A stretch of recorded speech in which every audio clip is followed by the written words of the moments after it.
Hey there, it's another beautiful day. Let's watch some stuff.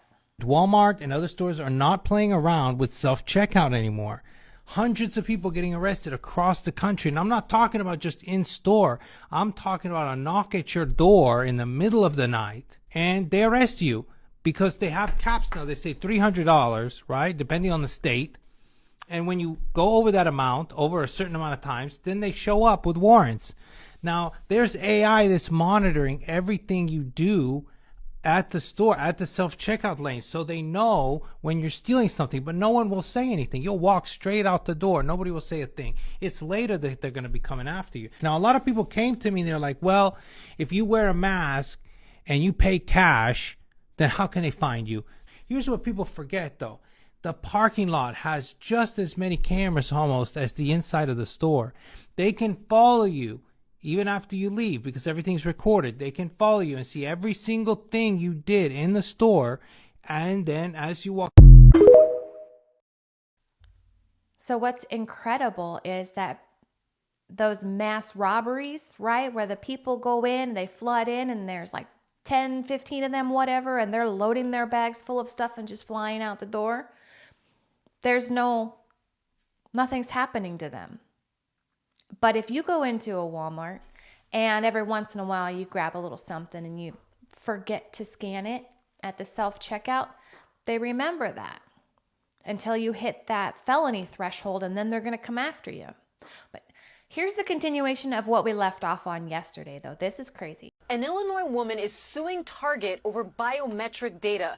The lawsuit alleges the retailer violated state law by collecting and storing data, including her face and fingerprint scans, without her consent. Now, the class action suit says Target's surveillance systems collect the data without customers even knowing about it, and shoppers are not being notified before they enter stores. The suit alleges the practice violates Illinois' Biometric Information Privacy Act, which was passed in 2008. If that was passed back in 2008, shouldn't we see more signs of that up? Because all of these stores are doing this, right? Does video surveillance, those signs you see that say video surveillance, does that count? Is that what is counting as letting you know that they're watching you? I know at the end of some aisles you see like a TV, which is basically saying, hey, look, we're watching you. Is that considered letting the public know? So next time I go shopping, I'm going to look for those signs because I'm curious to see what kind of signage they have up, because they're watching you, especially at the checkout. You can watch yourself on the checkout as they're watching you. So it's kind of like, hey, we're letting you know, without putting up a sign saying, hey, we take your biometric data. I don't know. Hey, thanks so much for stopping by. If you're having a good time, please hit that like button and consider subscribing. And come back tomorrow because I'm making a new video every day. Speaking of making a new video every day, I'm coming up on my 100th episode, and I would really love some suggestions. This is the legend of the Philadelphia experiment, the U.S. government's attempt during World War II to make an entire ship disappear. Theorists say that disturbing things happened to the sailors on board. According to witnesses, on October 28, 1943, the USS Eldridge, a Cannon-class destroyer, was being used for top-secret experiments that could change the tides of the war. The rumor was the U.S. government had come up with a cloaking technology that could render any ship invisible to radar. And in the Philadelphia shipyard that day, it was time to test it out. Witnesses say as the Eldridge powered up, an eerie green energy field surrounded the ship, and then it disappeared. The ship was then spotted in a Virginia shipyard and then teleported back to Philadelphia. Some went insane, and some got a mysterious illness. But worst of all, some of the sailors were said to have gotten fused to the ship. Many of them still alive as they were cutting them free. For more on the story, check part 2. They must have been trying out some of that non-existent reverse-engineered alien technology that Kona Blue was scooping up. Oh, here's another one. This one's really cool. The Philadelphia experiment, as I previously stated, locked up at the Phoenix Project, and it could only lock up on a very critical date. And that critical date was the 12th of August, 1943, and the 12th of August, 1983. Theoretically, it could have locked up in 1963, but there was no ongoing experiment at that time, such as the Phoenix Project, which was required.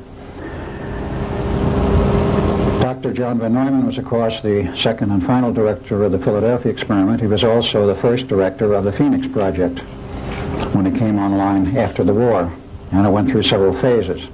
But the important phase of the Phoenix Project was from 1975 through 1983, when they developed the capability of time travel and the time tunnels, as Dr. Carl Sagan liked to call them, the wormholes in space.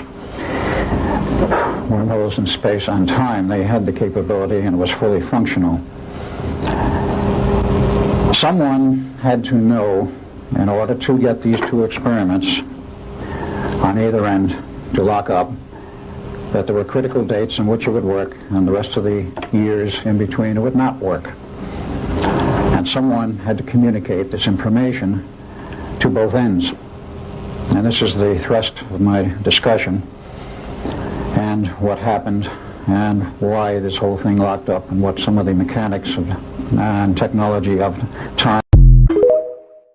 So there have been several speculations or hypotheses, however you want to look at it, that we cannot travel backwards in time because the technology available to travel in time has not been invented. And for us to go from one point to another, that technology has to have been there. So like you can only go forward from that point where the technology was invented. And then anytime beyond that, you can come back to that point and only that point, because that's when that technology is there. And I'm assuming that's what he's talking about as Project Phoenix. And having done no research, I'm probably talking out but sounds about right? That's what I'm gathering from it. Helen Keller was a fraud. At least that's what Gen Z has been trying to tell us for the past 2 years. A quick search on TikTok reveals that Gen Z is pretty much obsessed with this theory, stating that Helen Keller could have never accomplished what she did, given her condition. Contrary to popular belief, Helen Keller was not born deaf or blind. In 1882, when she was 19 months old, Helen developed an illness most likely caused by bacterial meningitis, and this led to her losing her sense of sight and sound. One of the main arguments is how in the world did Helen Keller, deaf and blind from such a young age, end up flying an airplane? Another argument poses the question, how does somebody who's deaf and blind learn a language well enough to write not one, not two, but 12 different books? But it's not just the how, it's also the why. Why has nobody else in history with the same handicaps ever accomplished what Helen Keller accomplished in her lifetime? Maybe she's just one of those figures you're forced to believe in. You know, like Santa Claus or O.J. Simpson. So never in my life have I ever thought for a split second that Helen Keller could have been a fraud. I've never in my life even really devoted too much time to the Helen Keller story. Okay, she's blind and she's deaf and she's an idealist, right? How is that possible? This one really blows my mind. Watch. If she wanted to teach her the word cupcake, she would put a cupcake in Helen Keller's hand. Do you really think that people don't know this? The people that are skeptical of the official story of Helen Keller and her accomplishments? You really think they don't know about the objects in the hands and the braille?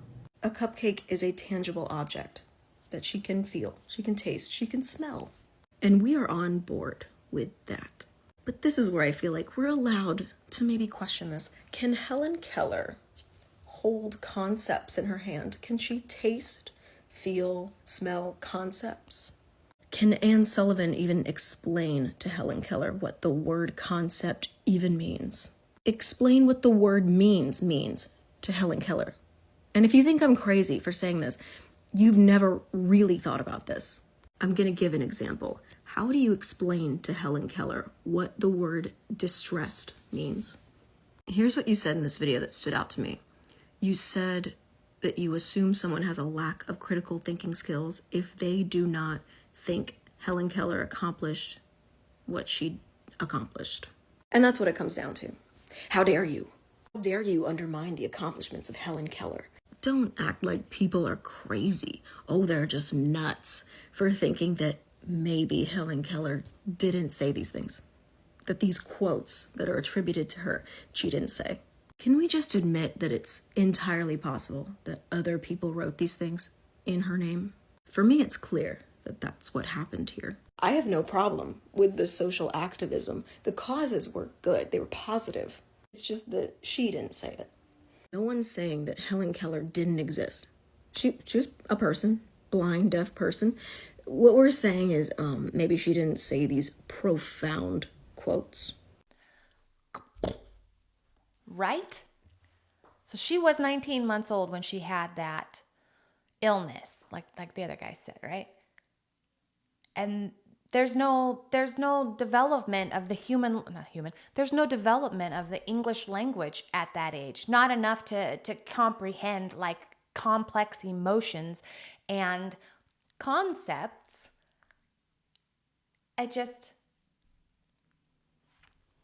Are we just supposed to believe that it was her, or is it possible that she was just the front man? It's possible. It's beginning to make more and more sense as I dig through this stuff. And it just kind of, history seems to be undoing itself little by little as we start to look back and go, really? Really? It's crazy. It is really crazy. So I just made a video about spiritual resources for newcomers or people who just want some new material. And one of the things I mentioned was the Great Awakening map. So let's talk about this a little bit. This map it's even bigger than this. It's huge. It's got all kinds of stuff on it. Anything that you hear about in spirituality, things like sacred geometry or oneness, it's on here. It also gets into the secret space program and Saturn and all that stuff, the Vatican. It even goes into, the 17th letter of the alphabet and things that you might not agree with. But this is just basically a spiritual encyclopedia. It truly has everything. So if you're looking for inspiration, if you want to explore some new things, this map is an incredible resource. This map is free. You can download it. You can even print it off. And it can be downloaded at the Art House 5D shop. Let's get weird. So I just ordered one. It'll be here between the 15th and the 23rd, crossing our fingers for an early delivery. I could have paid like another $15 to have it delivered like 3 days earlier, and that's how much the poster costs. So no thanks. I'm gonna have to put it up here. Maybe we'll get rid of the Daleks for a little while, or take Houston down. I know they're having a really bad season, but it's not over yet. There's still time, and I am not a fair weather fan. I stick with my team no matter what. So we'll just put it up there somewhere. The earliest destination for New World copper and corn was the Middle East. Here we see a genie holding a corn cob. This Assyrian artifact dates to about 900 BC. Most doctrinaire scholars identify the seed pod as a pine cone. However, the artistic and agricultural context of the Assyrian civilization suggests that the genie is actually holding a cob of maize. Here's another example. Here's another one. McInerney says that the Assyrians were famous for growing huge supplies of grain, not for planting pine trees. Indeed, most of the items that we see in the hands of genies look more like corn cobs than they do pine cones. Illustration is from a Babylonian stone tablet. It shows two riders on horseback moving alongside parallel corn rows. The height of corn is exactly the same that the Spaniards reported in Peru. And this artifact dates to about 1000 BC. The genie on the left is from a stone slab in the British Museum. The Birdman on the right was sold at Sotheby's auction house in London. They date to a period from about 700 to 900 BC. In the middle is an example of the corn plant from another Babylonian tablet. Notice they are all very similar. Here is an example of the Babylonian tree of life. It is a tree of corn cobs. Each branch terminates in an ear of maize. As I told you guys, these are corn deities, not aliens. We know the truth now. Boo! I don't like that story.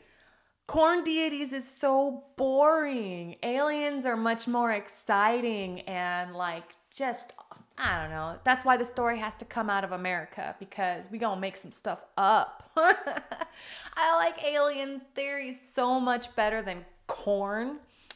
Corn is boring. Oh, I know it's all science and research and all that other crap, but No, I'm gonna go with the exciting and the exotic because aliens. Come on. Boo, corn, boo. So we all know the story about the Anunnaki and the Sumerians, and they came down and they created people and all this stuff, the Sumerian creation story. What you don't know is what the war in Iraq has to do with that.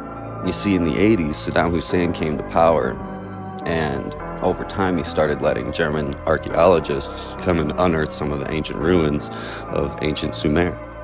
During these excavations, these German archaeologists found what they believed was ancient technology from the Sumerian people. So throughout history, ancient and modern, there have always been rumors of there being some kind of ancient technology hidden under the sands of Iraq. And it just so happens that 3 months before the invasion of Iraq by American troops, the Germans supposedly found something that they called an ancient Stargate.